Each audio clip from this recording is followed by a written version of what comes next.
السلام علیکم ورحمۃ اللہ وبرکاتہ۔ محترم دوستوں اور ساتھیوں، آج میں آپ کی خدمت میں شب برات کے کچھ فضائل بیان کرنے کی کوشش کروں گا اور ان فضائل پر علماء کرام کی کیا رائے ہے اس کو بھی بتانے کی کوشش کروں گا۔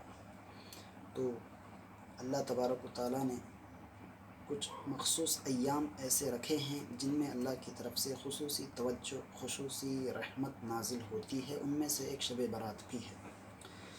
اس رات کی احادیث میں بہت سارے فضائل آئے ہیں۔ بقول شیخ الاسلام مفتی تقی عثمانی دامت برکاتہ، اس رات کی فضیلت 10 صحابہ سے مروی ہے۔ پہلی حدیث جس کو امام ترمذی رحمۃ اللہ علیہ نے ترمذی شریف کے اندر ذکر کیا ہے، حضرت عائشہ صدیقہ رضی اللہ عنہا بیان فرماتی ہیں، فقدت رسول اللہ صلی اللہ علیہ وسلم لیلتن، ایک رات میں نے رسول اللہ صلی اللہ علیہ وسلم کو گھر میں نہیں پایا، فخرجت فإذا هو بالبقیع، تو میں گھر سے باہر نکلی تو رسول اللہ صلی اللہ علیہ وسلم بقیع کے قبرستان میں موجود تھے۔ فقال لی رسول اللہ صلی اللہ علیہ وسلم اکنت تخافین علی ان یحیف اللہ ورسولہ علیک، حضرت رسول اللہ صلی اللہ علیہ وسلم نے فرمایا کہ اے عائشہ، کیا تجھے اس بات کا اندیشہ ہوا کہ اللہ اور اس کے رسول تیرے ساتھ ناانصافی کریں گے؟ پھر رسول اللہ حضرت عائشہ صدیقہ رضی اللہ عنہا نے فرمایا کہ بل انی ظننت انک اتیت بعض نسائک، میں سمجھی کہ آپ اپنی دوسری ازواج مطہرات کے پاس گئے ہیں۔ پھر رسول اللہ صلی اللہ علیہ وسلم نے فرمایا هذه ليلة النصف من شعبان فينزل الله تبارک وتعالى إلى سماء الدنيا فيغفر لأكثر من شعر عدد غنم كلب، پھر رسول اللہ صلی اللہ علیہ وسلم نے فرمایا کہ یہ شعبان کی 15ویں رات ہے، اس رات میں اللہ تبارک و تعالیٰ آسمانی دنیا کا نزول فرماتے ہیں اور بنو کلب کی بکریوں کے بالوں کے برابر لوگوں کی مغفرت فرماتے ہیں۔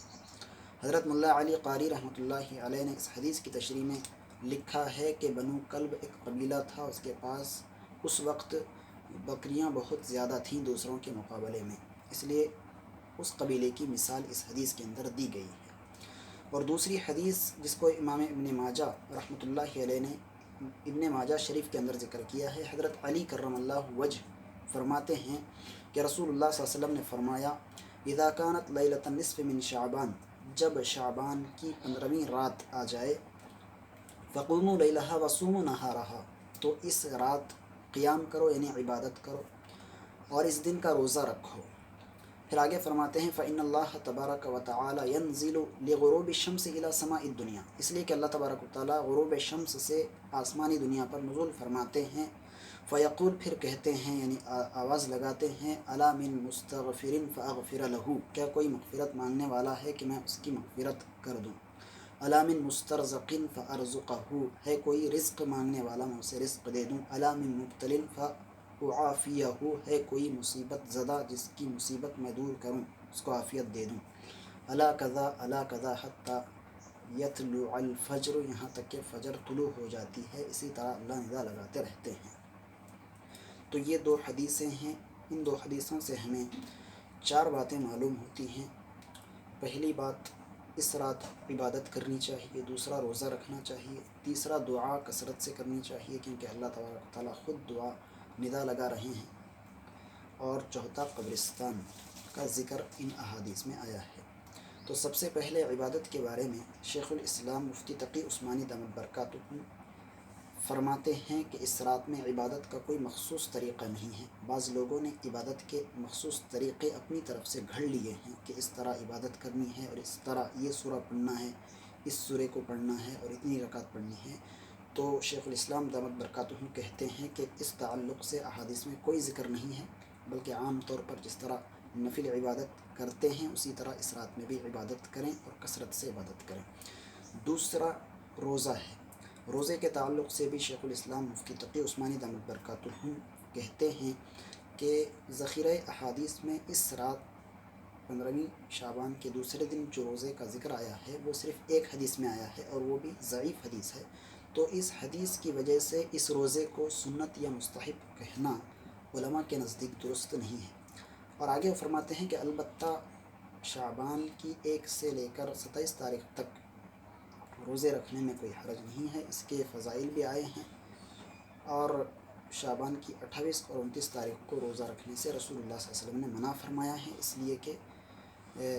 اس کے بعد رمضان شروع ہوگا تاکہ رمضان کے روزے رکھنے میں نشاط ہو، تندرستی ہو، اس لیے اس 2 دن کے روزے رکھنے سے منع فرمایا ہے۔ تو تیسری چیز ہے دعا کثرت سے کرنی ہے، کیونکہ اللہ تبارک و تعالیٰ خود اپنی طرف سے اعلان کر رہے ہیں کہ کوئی مغفرت مانگنے والا ہے، کوئی رزق مانگنے والا ہے، کوئی مصیبت زدہ ہے، تو انسان کو چاہیے کہ جب اللہ خود اعلان کر رہے ہیں تو وہ اللہ کے اس انعام سے خوب فائدہ اٹھائے اور کثرت سے خوب